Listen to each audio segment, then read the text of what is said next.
নমস্কার, আমি অনুভব। তোমরা শুনছো থ্রিলার ল্যান্ড। এর আগে তোমরা নিশ্চয়ই শুনে ফেলেছ রাজা ভট্টাচার্যর কলমে মেজো মামা সিরিজের তৃতীয় গল্প কাল তৃষ্ণার প্রথম পর্ব। এখন তোমাদের জন্য নিয়ে চলে এলাম এই গল্পের দ্বিতীয় তথা অন্তিম পর্ব। গল্প শুরু করবার আগে বলে রাখি, যারা যারা প্রথমবার চ্যানেলে গল্প শুনতে এসেছো বা এখনও সাবস্ক্রাইব করোনি চ্যানেলটা প্লিজ করে দিও, আর সাবস্ক্রাইব বাটনের পাশে থাকা বেল আইকনটা অবশ্যই অল করে দিও, যাতে সমস্ত গল্পের আপডেটস তোমরা নোটিফিকেশনের মাধ্যমে পেয়ে যাও। তাহলে আর দেরি না করে শুরু করা যাক রাজা ভট্টাচার্যর কলমে মেজো মামা সিরিজের তৃতীয় গল্প কাল তৃষ্ণার দ্বিতীয় তথা অন্তিম পর্ব।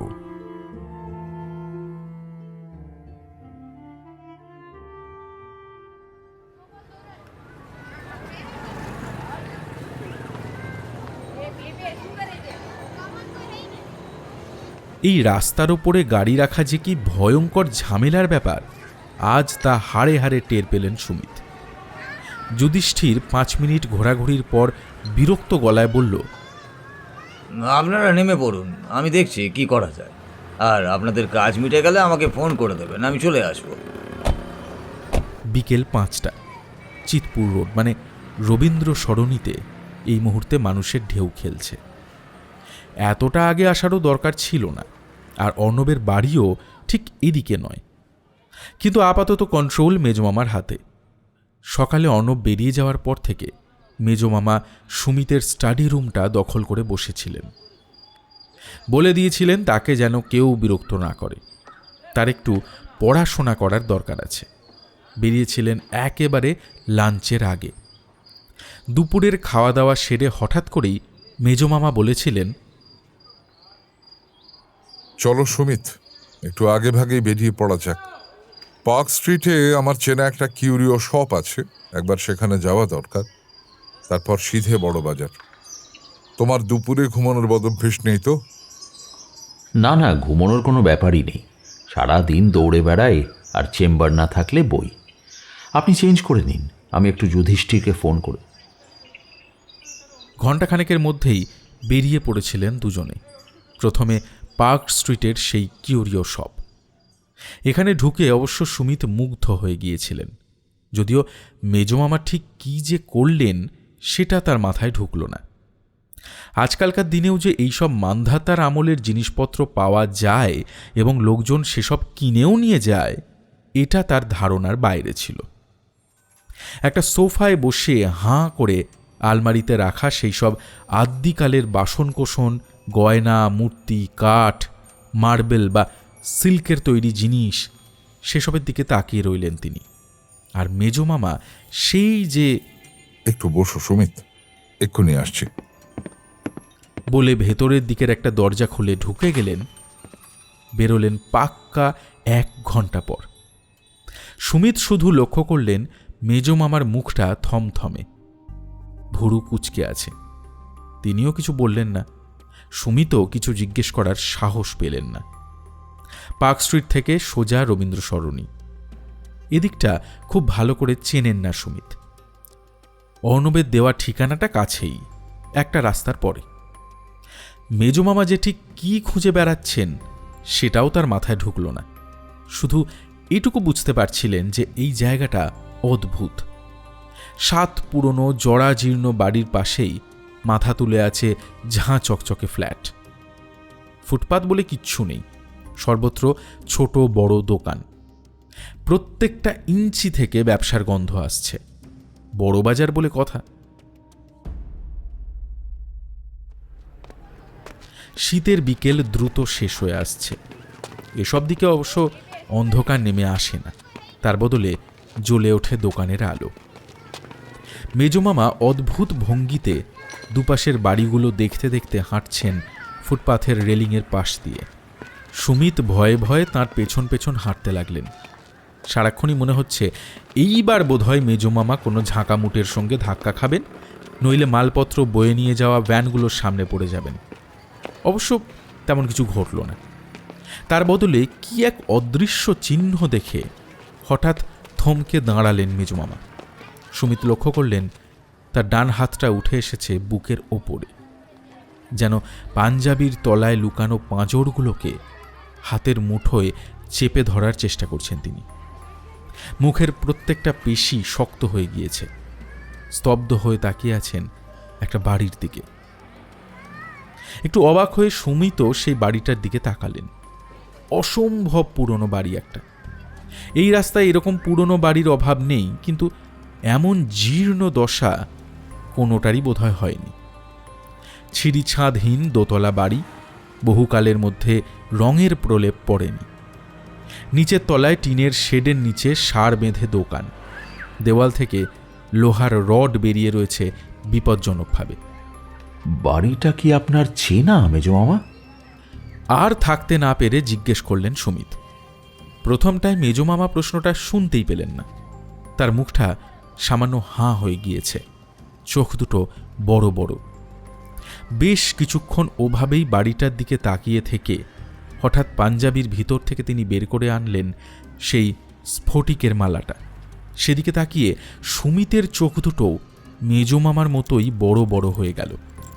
একটা গাছের তলায় দাঁড়িয়ে আছেন তারা।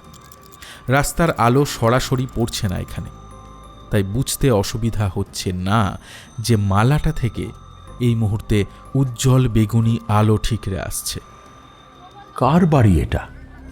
এবার গাড়ির শব্দের ওপরে গলা তুলে জিজ্ঞেস করলেন সুমিত। সম্বিত ফিরে এলো যেন মেজমামার। বাড়িটার দিক থেকে তার চোখ ঘুরে গেল সুমিতের দিকে। সেই দৃষ্টিতে অপার বিস্ময়।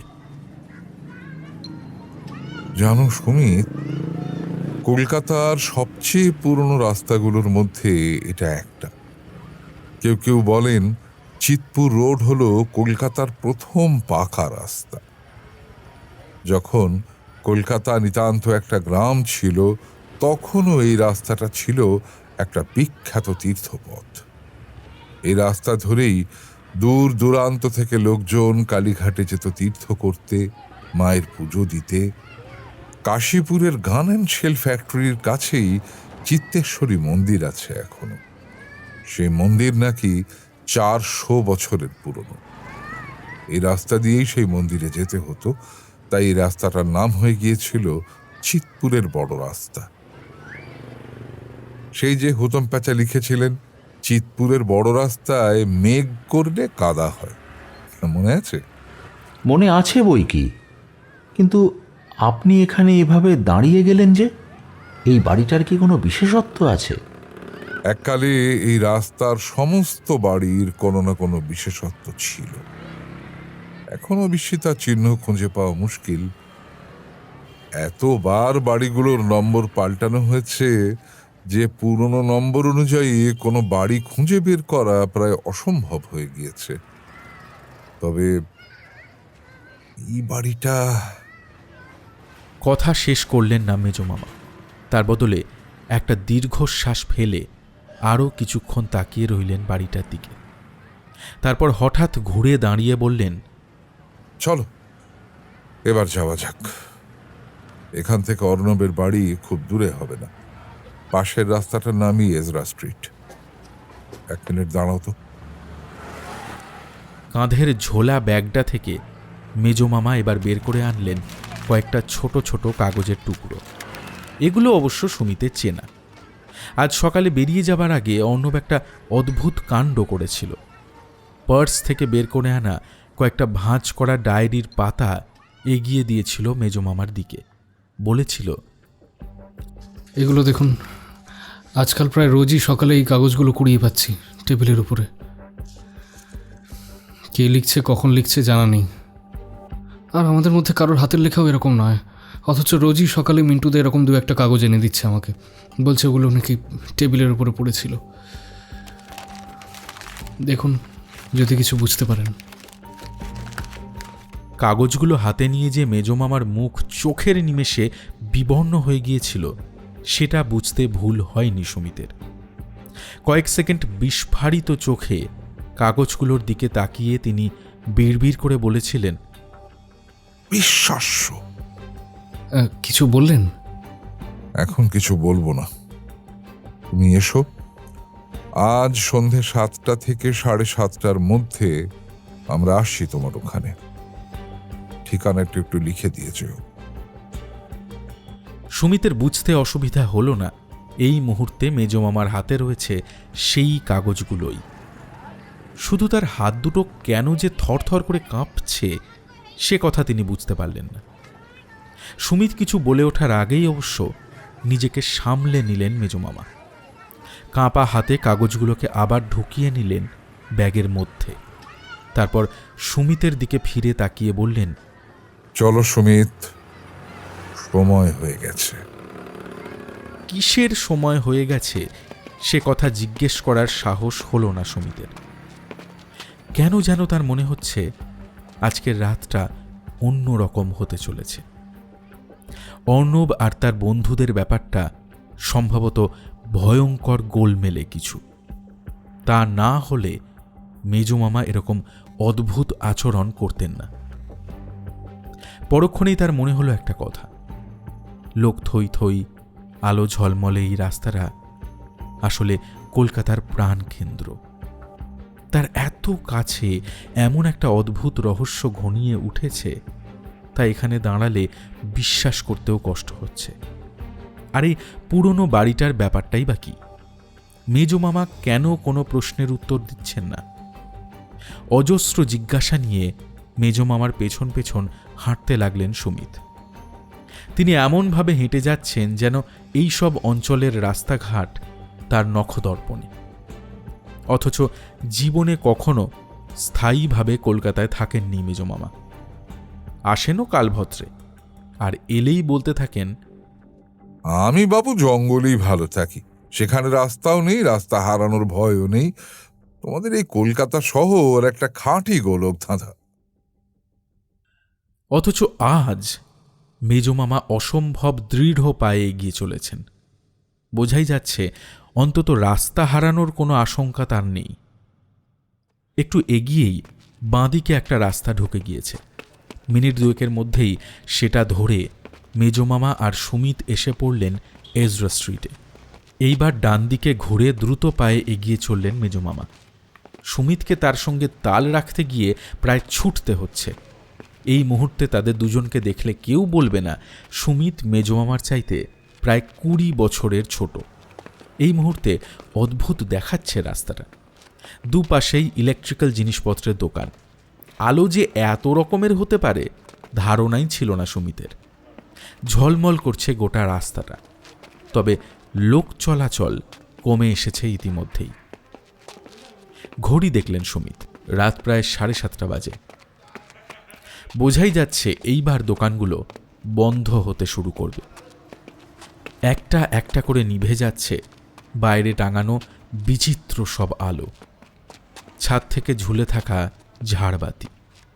মেজমামা কিন্তু কোনো দিকে তাকাচ্ছেন না, দ্রুত পায়ে এগিয়ে যাচ্ছেন সামনের দিকে। যেন অর্ণবের বাড়িটা একেবারে নিশ্চিতভাবে চেনা আছে তার। কি আশ্চর্য, সত্যি একটা প্রকাণ্ড বাড়ির সামনে এসে থমকে দাঁড়ালেন মেজমামা। সুমিত আর চোখে তাকিয়ে দেখলেন গুগল ম্যাপও দেখাচ্ছে রাস্তা শেষ, অর্থাৎ এই সেই বাড়ি। এরকম বাড়ি কখনো দেখিনি মেজমামা।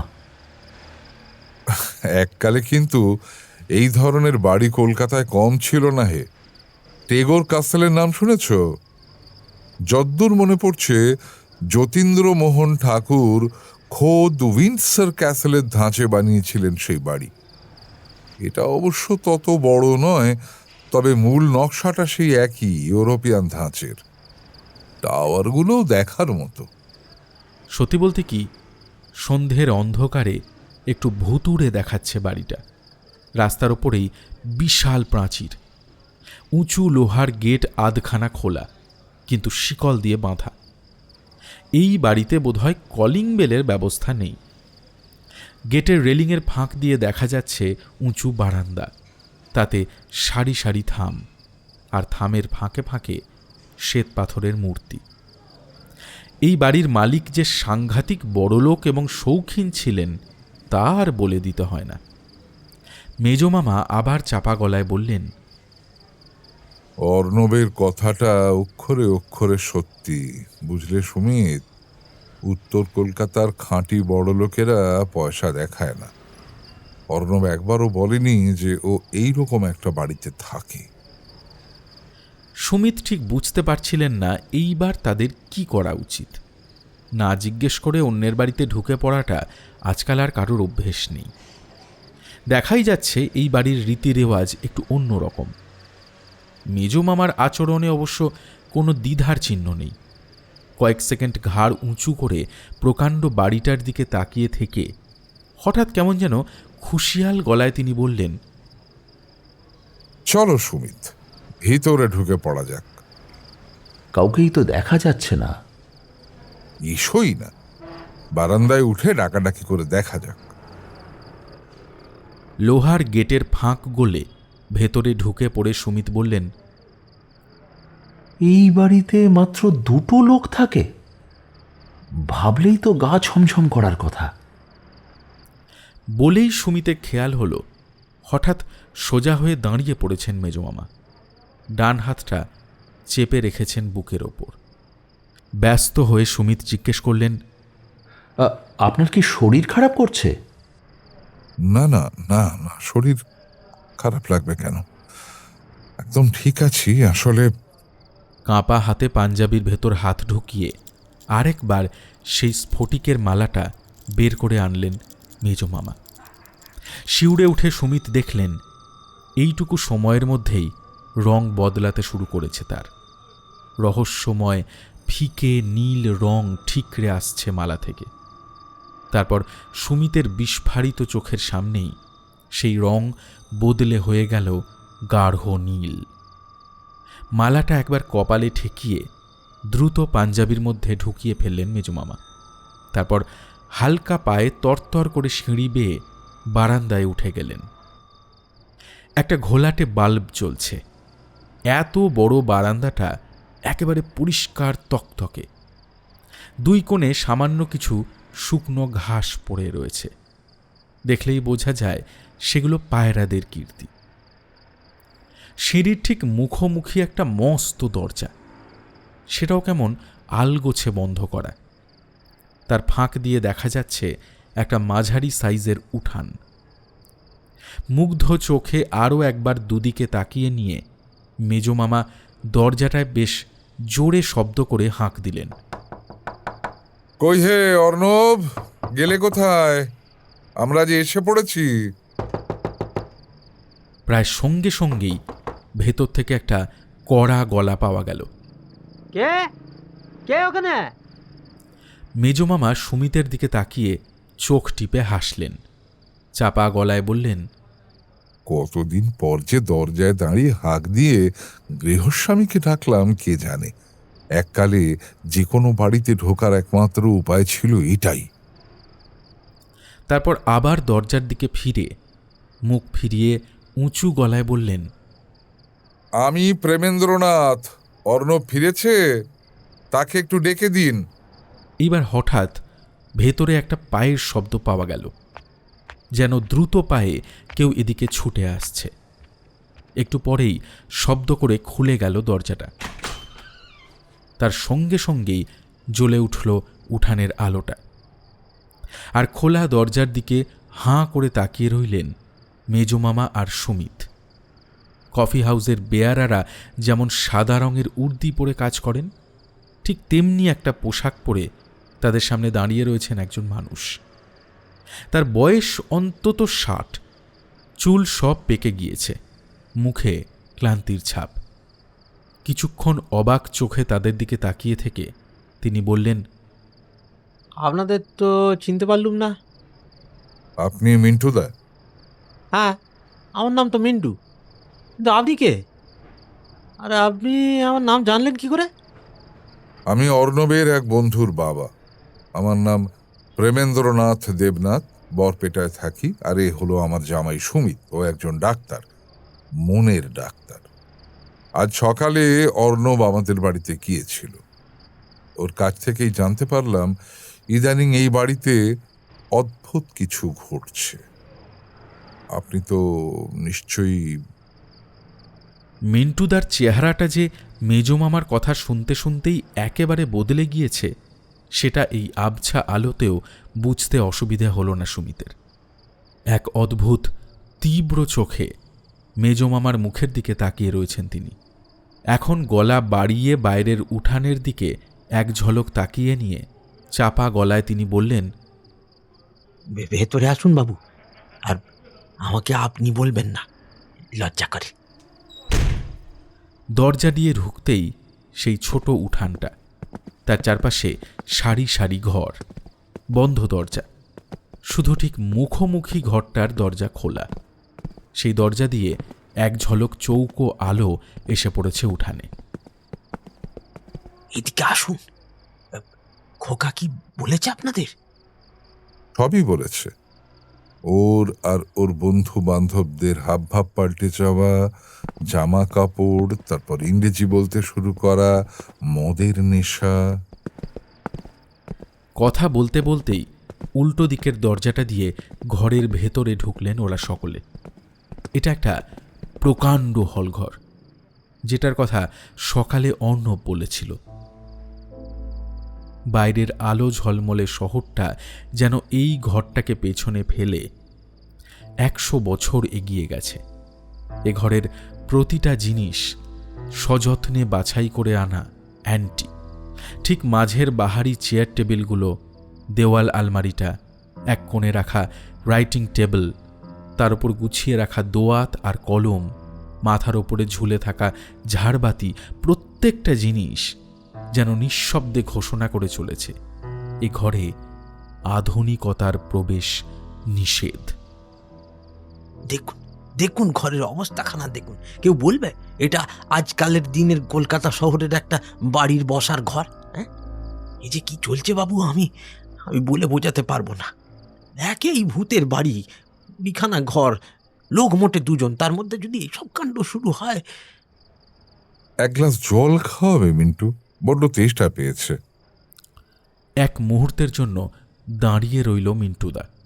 তারপর অসম্ভব লজ্জায় ওর মুখ লালচে হয়ে গেল। ছি ছি ছি, আপনারা এই প্রথম বাড়িতে এসছেন আর আমি বসতে পর্যন্ত বললুম না, না জল না চা। রাম রাম রাম, বসুন বসুন, বসুন, আমি চা জল নিয়ে আসছি, বসুন। চা পরে খাবো ভাই, আগে একটু জল খাবো শুধু। দ্রুত পায়ে বেরিয়ে গেল মিন্টুদা। সেই দিকে কয়েক মুহূর্ত তাকিয়ে থেকে মেজমামা নিচু গলায় বললেন, বড্ড কষ্টে আছে মানুষটা, বুঝলে সুমিত। সন্ধ্যের পর থেকে চাপটা আরো বাড়তে থাকে, তো ফলে প্রাথমিক আতিথেয়তাটুকুও ভুলে গেছে বেচারা। যা বলেছেন, খুবই লজ্জা পেয়েছেন ভদ্রলোক। এইবার ঘুরে দাঁড়িয়ে দেওয়াল আলমারির দিকে এগিয়ে গেলেন মেজমামা। সুমিত স্বভাবতই তাকে অনুসরণ করলেন। বিশাল দেওয়াল জোড়া প্রকাণ্ড আলমারি। মন দিয়ে সেটা পরখ করতে করতে মেজমামা আত্মগত সুরে বললেন, কবে থেকে যে এতে শখের জিনিসপত্র জমানো হচ্ছে ভগবান জানেন। এ বোধহয় এদের অনেক পুরুষের হবি, বুঝলে সুমিত। কয়েন থেকে অচল ঘড়ি পর্যন্ত সবই রাখা আছে যত্ন করে। এগুলো বেশি পুরনো। অর্ণবের আনা জিনিসগুলো ওগুলো ওদিকে আছে বাবু। ইতিমধ্যে ফিরে এসেছে মিন্টুদা। ওই মাঝের তাকে, একদম বাঁ দিকে। তুমি জানতে আমি আসবো? আজকেই আসবেন তা অবশ্য বলেনি খোকা, তবে সকালে বেরোনোর সময় বলে গেছিল আপনার সঙ্গে দেখা করে তারপর অফিস যাবে। আর এই বুঝি সেই গ্লাস? অস্বাভাবিক ধারালো চোখে আলমারির মাঝের তাকে রাখা কারুকার্য করা পানপাত্রটার দিকে তাকিয়ে আছেন মেজমামা। বোঝাই যাচ্ছে মিন্টুদা কি বলেছে তা তার কানে ঢোকেনি। এই যে এই গেলাসটা আনার পর থেকেই যত গন্ডগোল বাবু। হ্যাঁ, নইলে খোকার মতন ছেলে হয় না। ছোট থেকে আমি তো কোলে পিঠে করে বড় করেছি, টুকটাক সিগারেট খেয়েছি অবরে সবরে, আর আজ ওই চা কফির নেশা। কিন্তু এই 8টা বাজলেই গেলাসটা বের করে বন্ধু বান্ধব নিয়ে বসে যাওয়া, না না না বাবু, এই 40 বছর ধরে চাকরি করছি এ বাড়িতে, এমন কিছু এর আগে কখনো দেখিনি। অর্ণবের বাবা বা কাকা কেউ খেতেন না? খেলেও এইভাবে বন্ধু বান্ধব জুটিয়ে ঘরের মধ্যে বসে খেতেন না। অবশ্য তখন বাড়িতে লোক ছিল আরো বেশি। আর কিছু অস্বাভাবিক দেখেছো? আমার পোশাকটা দেখার পরেও এই প্রশ্নটা আপনার মাথায় এলো? মেজমামা থমকে গেলেন। সত্যি আজকালকার দিনে এই সাদা ইউনিফর্মটাই যেন অসম্ভব অস্বাভাবিক দেখাচ্ছে। সকালে যাকে পায়জামা আর ওই ফতুয়া পরে ডাল ভাত রেঁধে দিয়ে রাতে তাকেই খিদমতগারের উর্দি পরে সেরি ঢেলে দিতে যে কেমন লাগে সে আপনি বুঝবেন না। 8টার পর থেকে এই বাড়িটা যেন অন্য একটা বাড়ি, অন্য একটা সময়, অন্য কিছু মানুষ, বলে বোঝাতে পারবো না। কথাটা শেষ করতে পারল না মিন্টুদা, কারণ ঠিক সেই সময়েই বাইরে থেকে শোনা গেল গাড়ির হর্ন। চট করে নিজেকে সামলে নিয়ে মিন্টুদা বলল, আপনারা বসুন। ওই ওই বোধহয় খোকা এলো। এখন দেখলে কিছু বুঝবেন না। সকালে তো দেখলেন, ধরতে পারলেন কিছু? একটু পরেই ঘরে ঢুকল অর্ণব। ওর মুখে চওড়া হাসি। আপনারা বেশ আগে ভাগে এসে পড়েছেন। আমারও আবার আজই অফিস থেকে বেরোতে একটু দেরি হয়ে গেল। ও মিন্টুদা, চা দাওনি এখনো? আচ্ছা আপনারা বসুন, আমি ঝট করে ফ্রেশ হয়ে আসছি। কোনো তাড়া নেই, আমরা বরং ততক্ষণ এই জিনিসপত্রগুলো একটু ভালো করে দেখি। আচ্ছা আচ্ছা, বেশ, 2 মিনিটের মধ্যেই আসছি আমি। বলে তরতর করে সিঁড়ি বেয়ে ওপরে উঠে গেল অর্ণব। মিন্টুদা ফের ছুটে গেল ভেতরের দিকে, নিশ্চয়ই চা আনতে। এবার আস্তে আস্তে মেজমামার মুখ থেকে মুছে গেল অমায়িক হাসির রেখা। সদা হাস্যময় মুখটা যেন পাথরের তৈরি। তীক্ষ্ণ চোখে একবার গোটা ঘরটায় চোখ বুলিয়ে নিয়ে তিনি বসলেন কোণের দিকে, রাইটিং ডেস্কের পাশে রাখা একটা অদ্ভুত দেখতে চেয়ারে। বসো সুমিত, একে বলে হাই ব্যাক চেয়ার, আজকাল আর তৈরি হয় না। গদিটা খেয়াল করো। সেটা অবশ্য খেয়াল না করে উপায় নেই। ছোটোখাটো এবং গোলগাল চেহারার সুমিতের প্রায় মাথা পর্যন্ত উঠে গেছে মোটা গদি মোড়া চেয়ারের হেলান দেওয়ার জায়গাটা। উঁচু হাতল দুটো চকচকে পালিশ করা কালো কাঠের তৈরি। চেয়ারটায় বসতে যাওয়ার সঙ্গে সঙ্গে একটা অদ্ভুত অনুভূতি হলো সুমিতের, ঠিক যেন আগে থেকেই কেউ একজন বসেছিল চেয়ারটাতে। সে চাইছে না সুমিত সেখানে বসুন। চমকে গিয়ে এক পা সরে এলেন তিনি। সঙ্গে সঙ্গে মেজমামার চোখ ঘুরে গেল সেদিকে। জিজ্ঞেস করলেন, কি হলো সুমিত, এনি প্রবলেম? সুমিত এমন অবাক হয়ে গিয়েছিলেন যে কয়েক সেকেন্ড কথা বলতে পারলেন না। তারপর কি ভেবে আবার বসতে গেলেন চেয়ারটাতে। এবার অবশ্য আর কোনো অসুবিধে হলো না। অদৃশ্য অধিকারী যেন এক ফাঁকে উঠে গেছে চেয়ার ছেড়ে। ফ্যাকাশে এক ফালি হাসি ফুটে উঠল তার মুখে। না না, ঠিক আছে। ঠিক এই সময় এক মুহূর্তের জন্য কেমন যেন ম্লান হয়ে গেল ঘরের আলোটা। দুবার দপদপ করে আবার জ্বলে উঠল আলো। সুমিত লক্ষ্য করলেন মেজমামার চোখ ঘুরে গেছে ছাদের দিকে। সেই দৃষ্টি অনুসরণ করে ওপরে তাকাতেই চোখ দুটো বড় বড় হয়ে গেল তার। ঘরে এই মুহূর্তে তাঁরা দুজন ছাড়া আর কেউ নেই, কিন্তু কোনো এক অদৃশ্য ইঙ্গিতে জ্বলে উঠেছে ঝাড়বাতি দুটো। আর তার সঙ্গে তাল মিলিয়ে অদ্ভুত সুরেলা আর গম্ভীর একটা ঘণ্টার ধ্বনি ভেসে আসছে। Grandfather clock. 8টা বাজলো তার মানে। কিন্তু এই ঘরে তো কোনো গ্র্যান্ডফাদার ক্লক দেখছি না। অন্য কোনো ঘর থেকে।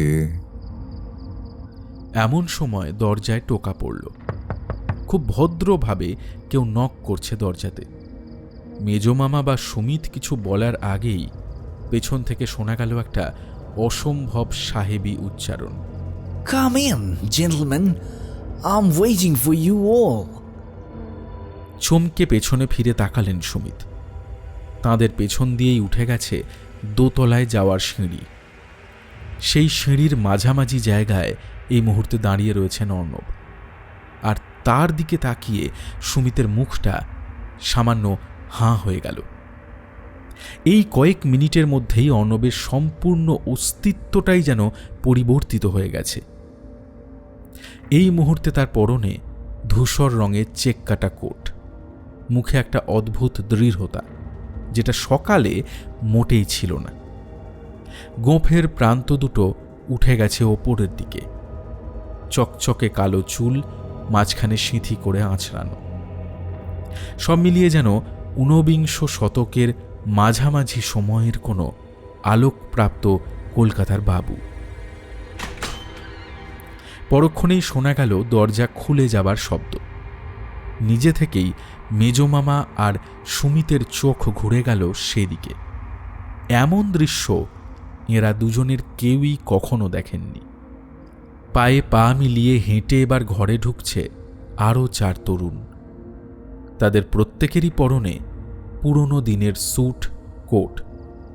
সবার আগে যে হেঁটে আসছে তার মাথায় একটা টুপি, বাওলার হ্যাট। এই কিছুক্ষণ আগেই জেনেছি নামটা। পার্ক স্ট্রিটের সেই দোকানে কি? মুখে কথা না বলে মাথাটা ওপরে নিচে নাড়ালেন মেজমামা। তার মুখ ফ্যাকাশে হয়ে গিয়েছে। Welcome, gentlemen. Let's celebrate this evening with something new. ওদের দুজনের পাশ দিয়ে জুতোয় খটখট শব্দ তুলে আলমারির দিকে এগিয়ে গেল অর্ণব। একবারও ফিরে তাকালো না এদিকে। এতক্ষণে সুমিত খেয়াল করলেন ওর পায়ে রয়েছে অন্যরকম দেখতে চকচকে কালো একজোড়া জুতো। ডার্বি শু। অলফ করে বলতে পারি এর প্রত্যেকটা কেনা হয়েছে কোনো না কোনো পুরনো জিনিসের দোকান থেকে। কিছু একটা সাংঘাতিক গন্ডগোল হচ্ছে সুমিত। সাবধান সাবধান। সামনের দরজা দিয়ে ইতিমধ্যেই ঘরের মধ্যে ঢুকে পড়েছে 4 জন লোক। এদের বয়স অর্ণবের মতোই, পোশাক হাবভাব সব কিছুই যেন একই ছকে বাঁধা। ঠিক যেন কোনো পুরনো সিনেমার দৃশ্য অভিনীত হচ্ছে এই মুহূর্তেই ঘরে। এটা যেন সত্যিকারের কোনো ঘর নয়, সিনেমার সেট। আলো নয়, লাইটিং। ব্যাকগ্রাউন্ড মিউজিকের অভাবটাও পূর্ণ হয়ে গেল এবার। ঘরের অপর প্রান্তে বেজে উঠেছে গ্রামোফোন। গোল হয়ে ঘুরছে কালো চকচকে রেকর্ড। 9th Symphony, Beethoven. এটা সুমিতের চেনা। খোলা হয়েছে পানীয়র বোতল। অন্য কারোর গলা শোনা গেল এবার। Whoa, great cognac. It's great, my boy. It's great. It's great, my boy. খাঁটি সাহেবী উচ্চারণ শোনা যাচ্ছে। এমন বোতল সুমিত কখনো দেখেননি। গোল চাকার মতো পল কাটা পাত্র থেকে ঢালা হলো ফরাসি পানীয়, আর সেটা ঢালা হচ্ছে সেই পানপাত্র। তুমি তো দেখতে পাচ্ছ? মাথা নেড়ে সায় দিলেন সুমিত। তার কথা বেরোচ্ছে না মুখ থেকে, কারণ সম্পূর্ণ অন্য একটা ব্যাপার এই মাত্র মাথায় এসেছে তার। মেজমামা, একটা কথা বলি? বলো বলো, এই কি অনুমতি নিয়ে কথা বলার সময়? এরা কেউ আমাদের দেখতে পাচ্ছে না। কি বলছো? ও হ্যাঁ, তাই তো। কিন্তু এই যে অর্ণবের সঙ্গে কথা বললাম আমরা। পোশাক পাল্টে নামার পর ও আর একটাও কথা বলেনি আমাদের সঙ্গে, তাকায়নি আমাদের দিকে। তাই তো, পাশ দিয়েই তো গেল, তাকালো না তো। এইবার জমে উঠেছে পার্টি। শোনা যাচ্ছে গ্লাসের সঙ্গে গ্লাসের সংঘর্ষের টুংটাং শব্দ। ভেসে আসছে চওড়া গলার হাসির টুকরো, উচ্চস্বরে আদেশ, বেরা ঠান্ডে পানি লাও। बड़ा फ्लाव जल्दी। ওই যে উল্টো দিকের দরজা খুলে ভেতরে ঢুকলো মিন্টুদা। একটু আগেই অদ্ভুত বেখাপ্পা দেখাচ্ছিল ওকে, এবার ওর সাদা উর্দি চমৎকার মানিয়ে গেছে এই বিচিত্র পার্টির সঙ্গে। হাতে ট্রে, তাতে কি আছে এত দূর থেকে তা বোঝার উপায় নেই। ডু ইউ লাভ শান্তি জেন্টলম্যান? চেয়ার ছেড়ে উঠে দাঁড়িয়েছে এক রোগা ভোগা খয়াটে চেহারার কিন্তু লম্বা ঝুলের ছেঁড়া কোট পরা তরুণ। I just heard it today. এই বোধহয় বিপ্লব কচুরির দোকান চালায়, ঝরঝর করে ইংরেজি বলে চলেছে। শ্যান্টি কি? এক ধরনের গান, সমুদ্রে যেতে যেতে নাবিকেরা গাইতো এককালে। I thought I heard the old man say, leave her, Johnny, leave her. Tomorrow you will get your pay, and it's time for us to leave her. Leave her, Johnny, leave her. Oh, leave her, Johnny, leave her. For the voyage is long and the যে গান winds গাইছে, don't blow. ওই যে ফর্সা মতন ছেলেটা, ওই হলো অরবিন্দ। সারাদিন ভুলভাল ইংরাজি বলে ইচ্ছে করে। এখন দেখুন যেন যেন সাহেবের বাচ্চা। চমকে উঠে ফিরে তাকালেন সুমিত। সবার অলক্ষ্যে কখন যেন মিন্টুদা এসে দাঁড়িয়েছে ওদের চেয়ারের পাশে। ঠিক 8টা থেকে শুরু হয় এই নাটক। প্রত্যেক দিন সব যেন পাল্টে যায় ঘড়ি ধরে। দেখলেন না যে এই 8টা বাজলো অমনি। জোড়ায় জোড়ায় ঘুরে ঘুরে নাচ শুরু হলো এবার। রেকর্ড বদলে দেয়নি কেউ, তবু বদলে গিয়েছে গ্রামাফোনের বাজনাও। দ্রুত ছন্দে বেজে উঠেছে সুর। শোনা যাচ্ছে মেঝেতে জুতো ঠোকার খটখট শব্দ। ওদের চোখগুলো খেয়াল করছো সুমিত?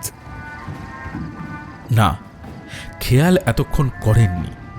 এইবার সুমিত লক্ষ্য করলেন এই মুহূর্তে যারা উদ্দাম নৃত্য করে চলেছে, গলা ছেড়ে গান গাইছে, তাদের প্রত্যেকের চোখ স্থির। বিন্দুমাত্র নড়ছে না চোখ, মুখের পেশি নড়ছে না একটুও।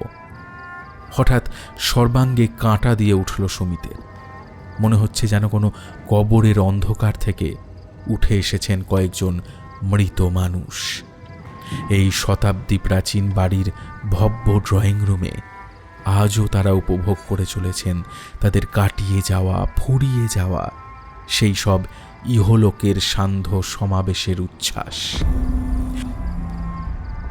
মৃত্যুতে যা ফুরিয়ে গিয়েছিল, পরলোকে তাই অফুরান হয়ে উঠেছে। আর এইবার সেই উচ্ছলতা থেকে বেরিয়ে এলো একজন। তার কপালে ঘামের ফোঁটা, তার মুখ মদের প্রভাবে লাল হয়ে উঠেছে। অর্ণব সামান্য টলমলে পায়ে সে এগিয়ে আসছে ঘরের এই প্রান্তটাকে লক্ষ্য করে। উঠে পড়ো সুমিত, সরে এসো চটপট। চমকে উঠে সুমিত দেখলেন মেজমামা ঝড়ের বেগে উঠে দাঁড়িয়ে সরে যাচ্ছেন আরো কোণের দিকে। প্রায় লাফিয়ে উঠে পড়লেন তিনিও। মেজমামার পাশে গিয়ে দাঁড়ালেন দেওয়ালে পিঠ দিয়ে। পাশে দাঁড়িয়ে কাঁপছে মিন্টুদা। আরে এই হলো রোজকার শেষ ধাপ। সেটা যে কি তার জিজ্ঞেস করার দরকার হলো না। শিথিল পায়ে হেঁটে এসে অবসন্ন ভঙ্গিতে ধপ করে বসে পড়ল অর্ণব। এই চেয়ারটাতেই এতক্ষণ বসেছিলেন সুমিত। কয়েক সেকেন্ড মাথা নিচু করে বসে থেকে হঠাৎ হাত বাড়িয়ে ডেস্কের ড্রয়ার খুলে কয়েকটা কাগজ বের করে আনলো অর্ণব। তারপর একে একে বেরিয়ে এলো কালি, কলম। পাখির পাখনা দিয়ে তৈরি সেই কলম। আর যেটা দেখা যাচ্ছে তার বাঁ হাতে, সেটা অবশ্য সুমিত চোখে দেখেননি কখনো। অভ্যস্ত ভঙ্গিতে সেটা দিয়েই পালকটা কেটে নিল অর্ণব। কুইল কাটার ইও জোগাড় করেছে? না না, ওই ওই উঠোনে কুড়িয়ে পেয়েছিল ওই অরবিন্দ নামের ছেলেটা। বোঝা উচিত ছিল আমার। কি বোঝা উচিত ছিল মেজো মামা? আর থাকতে না পেরে জীবনে প্রথম এই মানুষটার ওপর প্রায় ঝাঁঝিয়ে উঠলেন সুমিত। হচ্ছেটা কি এখানে? এরা এমন করছে কেন? এটা কি সত্যিই শেয়ার্ড সাইকোসিস ডিসঅর্ডার নাকি অন্য কিছু? আপনি পরিষ্কার করে কিছু বলছেন না কেন? তুমি এখনো বুঝতে পারছো না সুমিত? এই দৃশ্য, এই গান, এই নাচ সব দেখেও কিচ্ছু বুঝতে পারলে না? নাথিং, কিচ্ছু মাথায় ঢুকছে না আমার। এরকম কোনো মনোরোগ নেই, থাকলেও আমি জানি না। একদল অল্প বয়সী ছেলে একসঙ্গে হঠাৎ। ওই শুনুন, ওই যে শিউরে উঠে থমকে গেলেন সুমিত। তার সঙ্গে মেজো মামাও। মেজো মামা দ্রুত পায়ে উঠে গেলেন সিঁড়ির কয়েকটা ধাপ। ওরা দুজন কথা বলতে বলতে উঠে এসেছেন সিঁড়ির কয়েকটা ধাপে। সামান্য উঁচুতে দাঁড়িয়ে এই মুহূর্তে হলঘরের দিকে তাকালে দেখা যাচ্ছে এক আশ্চর্য দৃশ্য। দ্বিতীয় ঝাড়বাতিটার নিচে, অর্থাৎ ঘরের ঠিক মাঝখানে, গোল হয়ে দাঁড়িয়েছে 4 বাঙালি তরুণ। তাদের পরনে 150 বছরের পুরনো ফ্যাশনের পোশাক। অরবিন্দ তার টুপিটা খুলে নিয়ে গুঁজে রেখেছে বগলের নিচে, আর মস্ত হলঘর জুড়ে গম গম করছে একটা অদ্ভুত গানের কলি। God save our gracious Queen, long live our noble Queen. God save the Queen. God save our gracious Queen, long live our noble Queen. Queen! God পাক্কা 2.5 বছর আগে কিং চার্লস III রাজা হয়েছে ইংল্যান্ডের। এ ঘরে কি এখনো সে খবর এসে পৌঁছয়নি? পৌঁছনোর কথা নয় সুমিত। এই বলে নিজের কাঁপা তর্জনী দেওয়ালের একটা নির্দিষ্ট দিকে তুলে ধরলেন মেজো মামা, আর সেদিকে তাকিয়ে ফ্যাকাশে হয়ে গেল সুমিতের মুখ। দেওয়ালে যে সাদা কালো ছবিটা টাঙানো রয়েছে সেটা না চিনতে পারার মতো মূর্খ তিনি নন। আজকালকার ছেলেমেয়েরা হয়তো এই মুখ আর চেনেই না, কিন্তু ইতিহাসের একনিষ্ঠ পাঠক হিসাবে ডক্টর সুমিত চক্রবর্তী এই ছবিটা চেনেন বইকি। ওটা কুইন ভিক্টোরিয়ার ছবি। সুমিত, এই ঘরে অচল হয়ে আছে সেই সময়, দ্য ভিক্টোরিয়ান এজ। খাঁটি সাহেব হয়ে ওঠার প্রতিযোগিতা চলত সেদিনের কলকাতার যুবকদের মধ্যে। মদ আর মাংস এই খেয়েই এরা তথাকথিত এনলাইটেন্ড হয়ে উঠতেন বলে মনে করতেন। একেই কি বলে সভ্যতা পড়নি? মনে নেই সেসব কথা? এক আশ্চর্য উপায়ে সেই সময়টা হঠাৎ ফিরে এসেছে এই ঘরে। কেন? কি সেই উপায়? নিচের হলঘর এখন ভেসে যাচ্ছে সম্মিলিত সুরের বন্যায়। Send her victorious, happy and glorious, long to reign over us. God save the Queen. সকালে সেটা ছিল নিছক ধারণা। দুপুরে কিউরিও শপে গিয়ে বুঝলাম আমার আন্দাজটা ঠিক ছিল, একেবারে ঠিক। ওই পানপাত্র কার ছিল সেটা অনুমান করা উচিত ছিল তোমার, সুমিত। ওই রূপোর গ্লাসটা যার কথা অর্ণব সকালে বলছিল? একদম একদম সেই রূপোর পানপাত্র। 1960 সালে বিদ্যোৎসাহিনী সভা একজন কবিকে সংবর্ধনা দিয়েছিল। কালী প্রসন্ন সিংহের কথা মনে আছে তোমার? কালী সিংহী মহাভারতের অনুবাদ করেছিলেন যিনি। উত্তম প্যাঁচার নকশা? ঠিক সেই কালী সিংহী ছিলেন সেই কবির পরম ভক্ত। আর বন্ধুরাও কৃষ্ণমোহন বন্দ্যোপাধ্যায়, যতীন্দ্রমোহন ঠাকুর, কে ছিলেন না সেই তালিকায়? তাঁরা সবাই মিলে সংবর্ধিত করেছিলেন এক আশ্চর্য কবিকে। সেই প্রথম বোধহয় কোনো বাঙালি কবিকে এইভাবে সংবর্ধনা দেওয়া হয়েছিল। আর সেই দিনই অন্যান্য আরও কিছু উপহারের সঙ্গে তাঁর হাতে তুলে দেওয়া হয়েছিল একটি বহুমূল্য রূপোর পানপাত্র। কি বলছেন আপনি? সেই সময় কবি থাকতেন ৬ নম্বর লোয়ার চিতপুর রোডের একটি ভাড়া বাড়িতে। সেই বাড়িটা যার সামনে আপনি একটু আগে গিয়ে দাঁড়িয়েছিলেন? ঠিক তাই, ঠিক তাই। আজ সেই বাড়ির নম্বর বদলে গিয়েছে। পুরনো ম্যাপ দেখে সেটাকে খুঁজে বের করতেই গিয়েছিলাম কিউরিও শপে। সেই বাড়ির সামনে গিয়ে দাঁড়াতেই রং বদলে ফেলেছিল আমার স্ফটিকের মালা। তাই তো, উজ্জ্বল বেগুনি রং ঠিকরে আসছিল ওটার থেকে। তখনই বুঝতে পেরেছিলাম পার্ক স্ট্রিট সেমেটারির কবর ছেড়ে আরো একবার উঠে এসেছেন মহাকবি। কিন্তু কেন? হঠাৎ এমন কি ঘটল যার টানে তিনি ফিরে এলেন পরলোক থেকে? ওই পানপাত্র। Right, absolutely right. স্ত্রী হেনরিয়েটা এবং সন্তানদের নিয়ে সাংঘাতিক অভাবের মধ্যে একটা দীর্ঘ সময় ওই ভার্সাই শহরে কাটাতে হয়েছিল তাঁকে। সম্ভবত তখনই তিনি এই পানপাত্র বিক্রি করে দেন, নইলে বাঁধা রাখেন আর ছাড়াতে পারেননি। কবির প্রাণের চেয়েও প্রিয় সেই পানপাত্রটি কিনে নিয়ে কলকাতায় ফিরিয়ে এনেছিল অর্ণব। জানতেও পারেনি সেই পানপাত্রের টানেই এখানে ফিরে এসেছেন মহাকবি। আরও একবার বিস্তৃত করেছেন নিজের প্রভাব। এজরা স্ট্রিটের এক পুরনো বাড়ির বসার ঘরে গড়ে তুলেছেন নিজের সাম্রাজ্য, নিজের সময়। অর্ণব এবং তার বন্ধুদের মধ্যে দিয়ে তিনি আরও একবার সফল করে তুলেছেন তাঁর স্বপ্নের জীবনযাত্রা।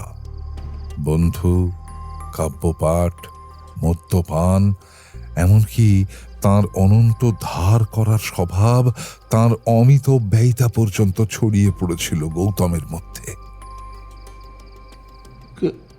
কিন্তু কিন্তু তার আসল রাজত্ব, তার লেখা, সেটা ছাড়া যে কল্পনাই করা যায় না। সুমিতের গলা এখন থরথর করে কাঁপছে।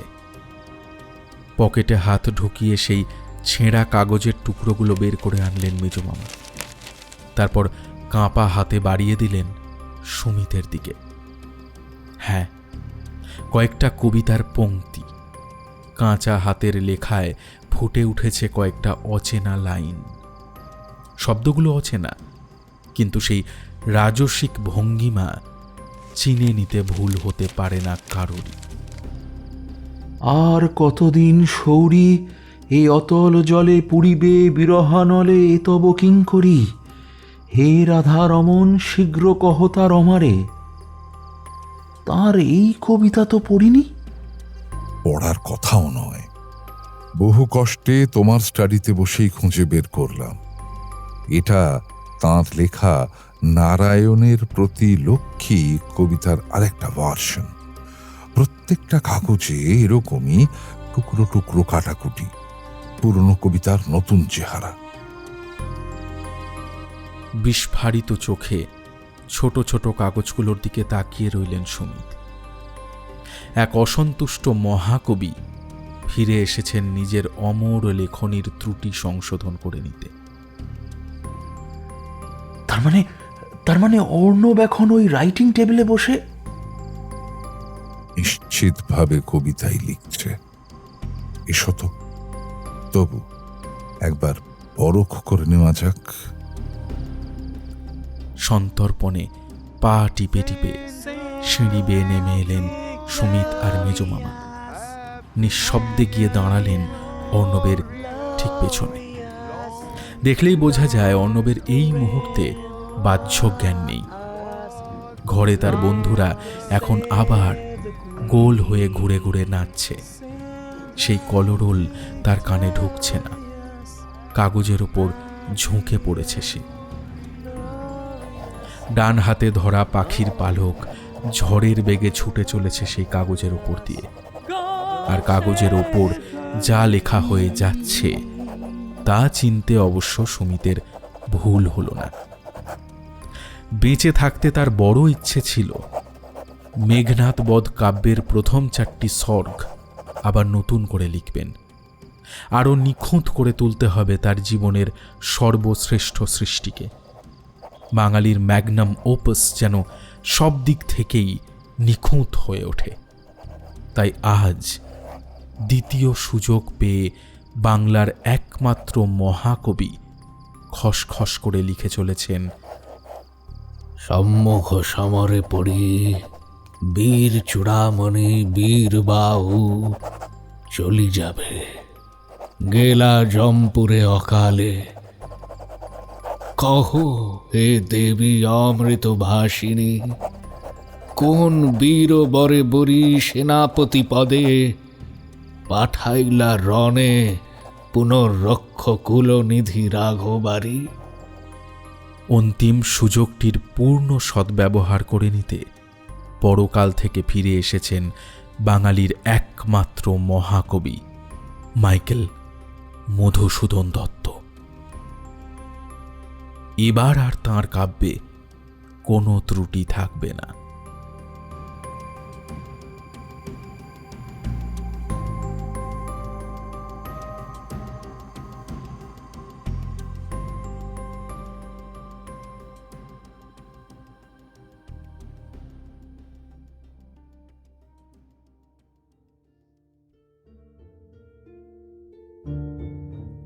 সমাপ্ত হল মেজো মামা সিরিজের তৃতীয় গল্প কাল তৃষ্ণা। রচনা এবং স্বয়ং মেজো মামার ভূমিকায় ছিলেন রাজা ভট্টাচার্য। গল্প পাঠে ছিল রণদীপ। অন্যান্য চরিত্রে ছিল তমাল, ইন্দ্রনীল, কৌশিক, রক্তিম, অভিযান, বুবাই এবং পিয়ালি। শব্দগ্রহণ এবং আবহ সৃষ্টি করেছে ঋদ্ধি। গল্পটার নাট্যরূপ করেছে দিশানি। সমগ্র পরিবেশনা এবং পরিচালনায় টিম থ্রিলারল্যান্ড। তাহলে কেমন লাগলো আমাদের আজকের গল্প জানাও কমেন্ট করে। যদি ভালো লেগে থাকে তাহলে ভিডিওটায় লাইক করে দিতে ভুলো না এবং অবশ্যই শেয়ার করে দিও, আর হাইপ করে আমাদের হাইপ পয়েন্টস বাড়াতে প্লিজ সাহায্য করো। তাহলে আজকের মতো এই পর্যন্তই। আবার আমাদের দেখা হচ্ছে আগামী সপ্তাহে নতুন একটা গল্প সঙ্গে নিয়ে। টিম থ্রিলারল্যান্ডের তরফ থেকে সবার জন্য রইল এক রাশ শুভকামনা। সবাই ভালো থেকো, ভয় থেকো।